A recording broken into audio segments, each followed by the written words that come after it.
नमस्कार दोस्तों, शिवपुराण में आपका बहुत बहुत स्वागत है। आज हम पढ़ने वाले हैं शिवपुराण की श्री रुद्र संहिता के 5वें खंड के अध्याय नंबर 52 बानासुर को श्राप व उषा चरित्र। तो चलिए शुरू करते हैं। सनत कुमार जी बोले, महामुने, एक समय दैत्यराज बाणासुर ने त्रिलोकीनाथ भगवान शिव को तांडव नृत्य द्वारा प्रसन्न किया। उसकी भक्ति भावना से शिव जी बहुत संतुष्ट हुए थे। तब उसने हाथ जोड़कर शिव जी की स्तुति करनी आरंभ की।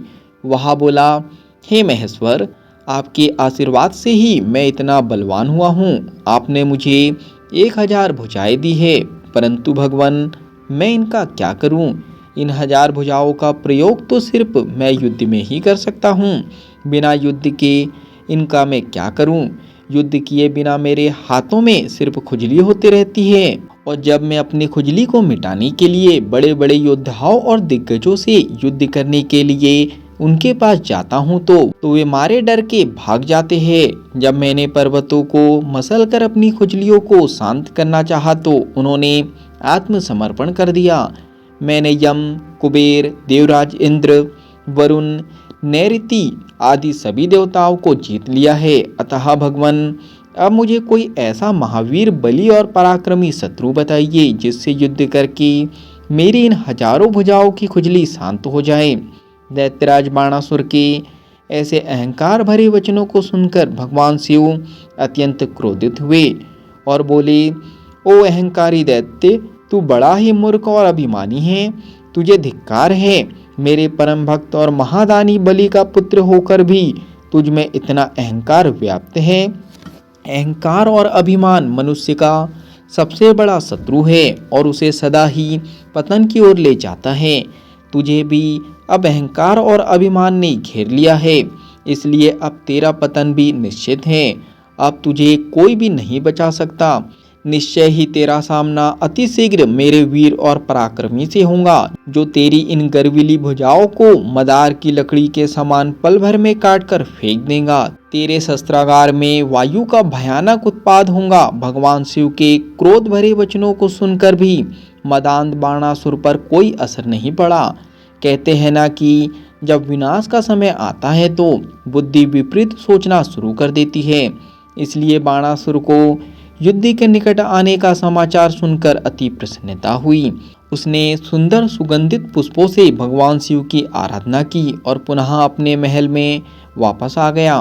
तत्पश्चात बाणासुर प्रसन्न मन से उस युद्ध की प्रतीक्षा करने लगा और मन में यही सोचने लगा कि भला मुझसे ज्यादा वीर पारंगत योद्धा और कौन हो सकता है जो मेरे सामने टिक सके और मेरी बलशाली भुजाओं को लकड़ी के समान काटकर फेंक सके।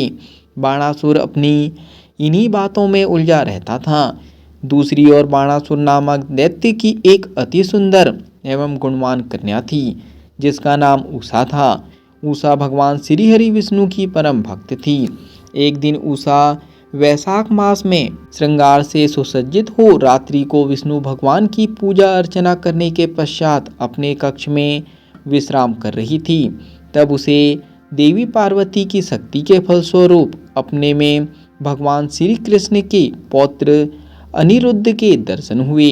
तब दिव्य माया के वशीभूत उषा को अनिरुद्ध को देखकर बड़ी प्रसन्नता हुई और मन में ही वह उन्हें हृदय दे बैठी। जब सुबह वह जागी तो उसे उसी सुदर्शन युवक का स्मरण हो आया और वह उसके ध्यान में ही खो गई। जब उषा इस प्रकार से सपने में दिखाई दिए उस सुंदर युवक के ध्यान में खोई हुई थी, उसी समय उषा की प्रिय सखी चित्रलेखा उसके कक्ष में आई और अपनी सखी की ऐसी स्थिति देखकर उसने इस बारे में पूछा। तब उषा ने सारी बातें उसे बता दी और कहा कि तुम्हें उस युवक को कहीं से भी ढूंढकर मेरे पास लाना है। यदि तुमने ऐसा नहीं किया तो मैं अपने शरीर का त्याग कर दूंगी। अपने प्रिय सखी उषा की ऐसे वचन सुनकर चित्रलेखा को बहुत दुख हुआ और वह बोली, सखी, ऐसी बातें मत कहो। भला तुम ही बताओ, मैं उस पुरुष को कहाँ से लेकर आ सकती हूँ जिसे मैंने कभी देखा नहीं है और जिसके बारे में मैं कुछ जानती भी नहीं हूँ। पहले तुम मुझे बताओ कि वह कौन है और कैसा दिखता है, तभी मैं तुम्हारी मदद कर सकती हूँ। सखी, मैं तुमसे वादा करती हूँ कि वह पुरुष जहाँ भी होगा मैं उसका अपहरण करके तुम्हारे पास ले आऊँगी और तुम्हें खुशी देने की कोशिश करूँगी। अपनी सहेली चित्रलेखा की बातें सुनकर उषा को बहुत संतोष हुआ। तब चित्रलेखा ने वस्त्र के पर्दे पर अनेक देवताओं, दैत्यों, दानवों, गंधर्वों, सिद्धों, नागों और यक्षों के चित्र बना बनाकर उषा को दिखाए, परंतु उषा ने सबके लिए मना कर दिया। तब चित्रलेखा ने मनुष्यों के चित्र बनाने शुरू किए। उसने सूर, वसुदेव, राम, कृष्ण और अनेकों पुरुष के चित्र बना दिए, परंतु उषा ने हाँ नहीं कहा। तब चित्रलेखा ने नरश्रेष्ठ प्रद्युम्ननंदन अनिरुद्ध का चित्र उकेरा, जिसे देखकर उषा का सिर लज्जा से आवृत हो गया और उसके चेहरे पर लाली छा गई। वह खुशी से झूम उठी। उषा बोली, हे प्रिय चित्रलेखा, रात को जिसने मेरे स्वप्न में आकर मेरे मन को चुराया है वह यही है। मुझे इनसे मिलना है। तुम इन्हें अतिशीघ्र मेरे पास ले आओ, वरना मुझे चैन नहीं आएगा। अपनी प्रिय सखी उषा के अनुरोध पर चित्रलेखा ज्येष्ठ कृष्ण चतुर्दशी की रात को द्वारका नगरी गई और वहां राजमहल से अनिरुद्ध को ले आई। अनिरुद्ध को सामने पाकर उषा हर्ष से फूली न समाई और तुरंत उसके गले से लग गई। जब इस प्रकार देवी उषा ने अपने प्रियतम अनिरुद्ध को साक्षात अपने सामने पाया तो वह खुशी से झूम उठी और उनके गले से लग गई। तब उनके कक्ष के बाहर तैनात द्वारपालों ने अंदर झांका और उषा अनिरुद्ध को इस प्रकार देखकर उन्होंने इसकी शिकायत दैत्यराज बाणासुर से की। द्वारपाल बोले, महाराज, आपकी कन्या के अंतःपुर में एक पुरुष घुस आया है और वह आपकी कन्या से प्रेमालाप कर रहा है। महाराज, आप वहां चलिए और देखिए कि वह कौन है।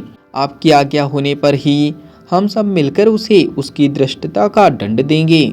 इस प्रकार द्वारपालों से अपनी कन्या के विषय में सुनकर दैत्यराज बाणासुर को बहुत क्रोध आया और उसे आश्चर्य भी हुआ। वह तत्काल उनके साथ चलने को तैयार हो गए। यह अध्याय यहीं पर समाप्त होता है। जब तक के लिए आप कमेंट्स में सनातन लिख सकते हो, चैनल को सब्सक्राइब कर सकते हो और बेल आइकन को दबा सकते हो ताकि आने वाला अध्याय आपसे मिस ना हो सके।